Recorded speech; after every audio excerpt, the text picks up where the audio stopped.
So mga tol, matapos pong talunin ni Alex Santissima si former world champion Japanese Yukinori Uguni sa laban nila na naganap kagabi sa bansang Japan, kung saan tinigil po ng referee yung laban sa round 8 nang maggurugi po itong si Uguni ng ilang beses sa right straight ni Alex Santissima. So nagsalita na po si Yukinori Uguni sa kanyang pagkatalo kay Santissima. Binunyag nga po ni Uguni mga tol na sa first round pa lang na injured umano ang kanyang balakang. Akala nga daw niya, katapusan na daw niya. Nahihirapan umano siya ng husto. Kahit daw sinusubukan niyang sumugod, hindi daw siya makapagbitaw ng malakas na suntok. Pero aminado daw siya na talo talaga siya kay Santissima. Kahit daw hindi hininto ng referee yung laban, matatalo pa rin daw siya.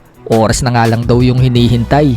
Hindi daw niya alam kung ano daw yung susunod para sa kanya. Posibleng nga daw na magretiro na siya. Pero sa ngayon, magpapahinga muna daw siya at mag-iisip kung ano daw yung next niyang hakbang. Hindi daw niya alam kung may chance pa siya dahil tiyak na babagsak daw siya sa ranking. Nawala din yung chance na makalaban siya sa World Championship. Binabalak pala kasi ng kampo ni Uguni kung nanalo sila sa laban dito kay Santissima, World Title Eliminator na ang sunod niyang laban.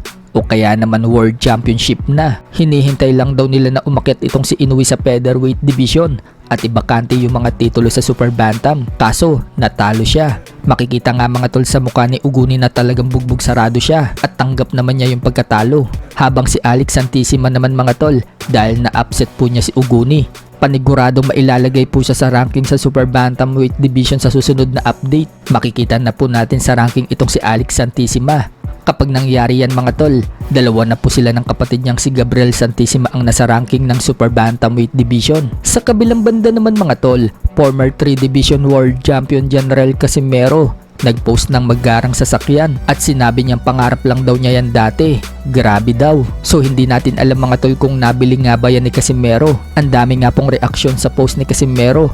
May mga naniniwalang nabili na daw yan ni Casimero. May mga nagsasabi naman na hindi naman daw yan kanya. So kung nabili man yan ni Casimero o hindi, kayang-kaya naman po yung bili ni Casimero kung gugustuhin niya. Mapera naman si Casimero at may mga negosyo at tuloy-tuloy pang lumalaban sa boxing. Kaya yakang-yaka yung bili ni Casimero mga tol. Samantala, habang wala pang laban si Casimero, busy muna siya sa pagbablog kasama ang kanyang girlfriend. Sa isang video, pinagtripan ni Cuadro Alas ang kanyang kapatid na si Jason Casimero. Nahulog na kasi yung cake at inilagay na sa basura. Kinuha pa ulit ni Cuadro Alas at pinakain kay Jason Casimero. Tapon mo na.